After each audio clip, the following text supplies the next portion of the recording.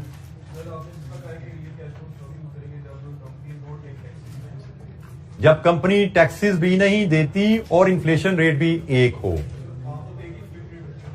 नहीं, हमने कल ही सवाल किया था, उसमें 2 इन्फ्लेशन रेट थे। प्राइस मतलब हमें कल एक सवाल किया था ना जिसमें कॉस्ट राइस का लहदा था, कॉस्ट का लहदा था।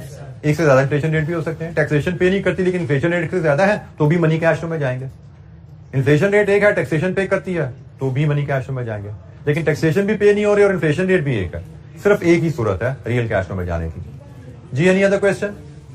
अच्छा जी, आज के लिए इतना ही। बाकी इंशाअल्लाह हम नेक्स्ट वीक मिलेंगे तो अपनी डिस्कशन को, क्वेश्चंस को कैरी करेंगे। अभी हमारे कुछ मजीद क्वेश्चन रहते हैं 3, तो मे बी एटलीस्ट 2 डेज हमें और चाहिए होंगे, जिसके बाद हम फिर नेक्स्ट चैप्टर पे इंशाअल्लाह मूव कर रहे होंगे। नेक्स्ट वीक में ही नेक्स्ट चैप्टर पे हमारी डिस्कशन स्टार्ट हो जाएगी इंशाअल्लाह। टेस्ट मुझे लगता है शायद बताया गया है कि नेक्स्ट वीक से होगा, इस वीक शायद नहीं। नेक्स्ट वीक असेसमेंट है आपकी, नेक्स्ट वीक असेसमेंट है, तो उस असेसमेंट में आपका जितना अब ये MFA पढ़ लिया हुआ है, ये टॉपिक हमारा पूरा हो चुका है तकरीबन। अब हम प्रैक्टिस क्वेश्चन ही कर रहे हैं, ठीक है। और आपका जो मैनेजरियल पोर्शन है वो भी आप जो पढ़ चुके हो, वो मिला के एक पेपर आपको असेसमेंट का नेक्स्ट वीक आएगा। नो टेस्ट दिस वीक, ठीक है। Thank you very much. अस्सलाम वालेकुम।